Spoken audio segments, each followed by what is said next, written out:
the emergency was, to begin with, an unprecedented shock, both on an individual level, institutional level, and the national level. We took democracy for granted. We could not believe that anyone could possibly interfere with the fulcrum as well as the foundational ideology of our nation. And I think the shock took time to register. I think the first reactions of the newspapers were to put blank space where the editorial was and to leave what was going to be censorship. We thought it was something, beyond our imagination. But some of the newspapers took a stand. They then gradually, I think over a week, 10 days, and so on, uh, we discovered two or three things. And perhaps the most dangerous aspect of emergency was that after 2 or 3 weeks, there was a normalization of behavior, as if this would continue and it was part of what India would become. And even the perpetrators of emergency, principally, of course, I say it with respect because she was a great leader, but Mrs. Indira Gandhi, she was the principal autocrat of emergency, and her second son, Sanjay Gandhi, who was the activist and implementation of this quasi-fascism. Right? They began to talk of 20 years, that this was the new normal. And this danger, really, but we discovered that India may have become silent, but India was never supine.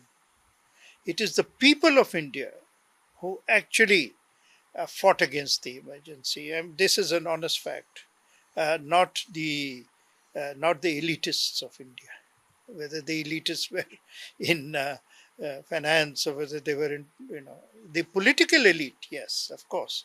But were there, the great names emerged out of that experience. Jayaprakash Narayan, of course, but all through the political class of the opposition. They did not compromise. They preferred to remain in jail.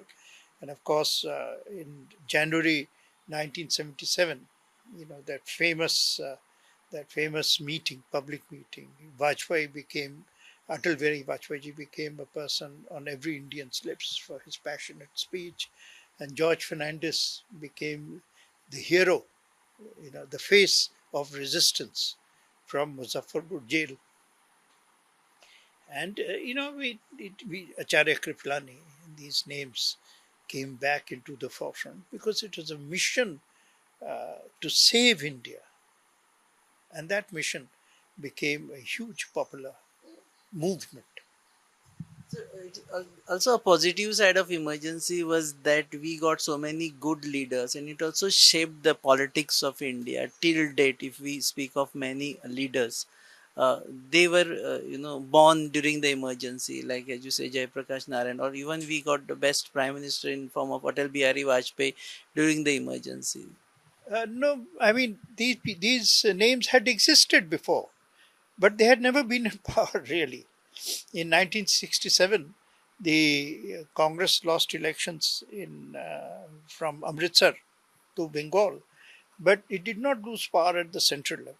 So I think many of the names, and Jayaprakash ji, of course, had left politics. For him, the nation was more important than power. I mean, that is his personal life and history. He was a socialist of the old school. He had differences with Jawaharlal Nehru, but there was a bond of great personal friendship between them.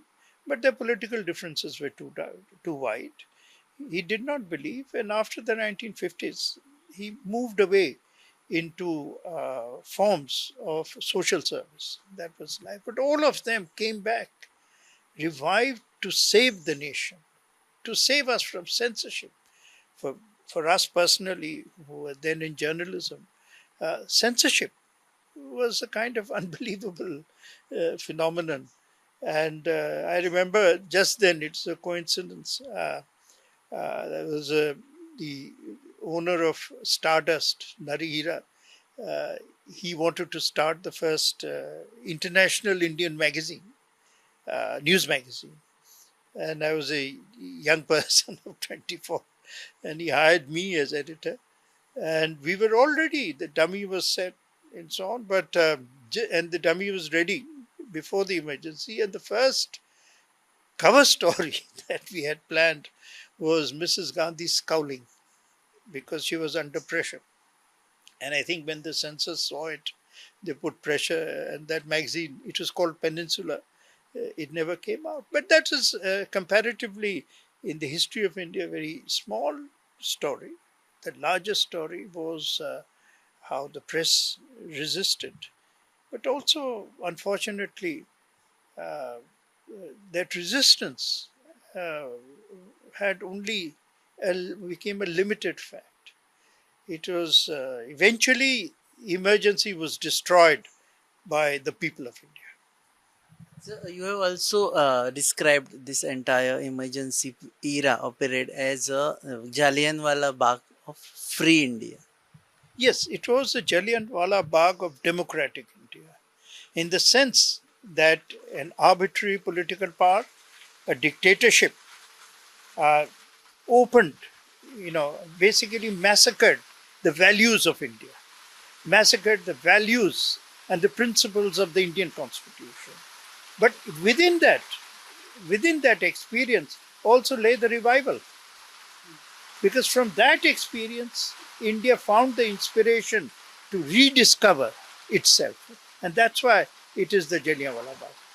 Also, from the current perspective, if we look at it, those who are born after 1975 and right now, uh, considering the advent of social media we have right now, considering the kind of things that are happening, if someone has to impose emergency in this era, what would be the reaction that you think? Nobody would have the courage to do it again, because nobody is above democracy. I think that is one message, or that is one lesson that the experience of 1975 to 1977 has left upon. Nobody be so foolish as to do it. And as I said, everybody understands now that the strength of India lies in its collective commitment to the principles of freedom. Anyone who destroys, who tries to challenge India's freedom for personal power is bound to end in the dustbin of history.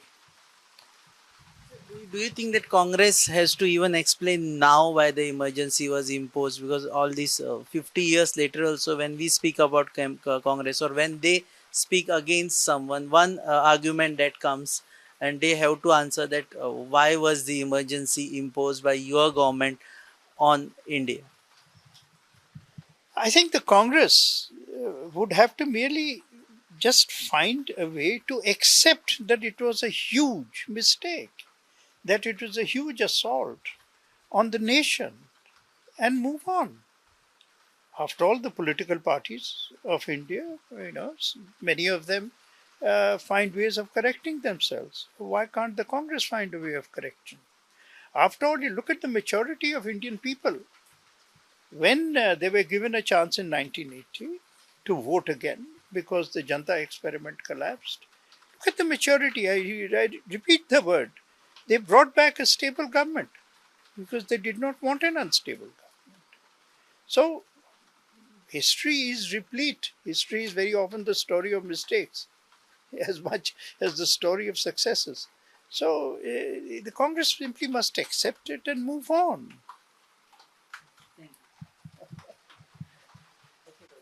Yeah.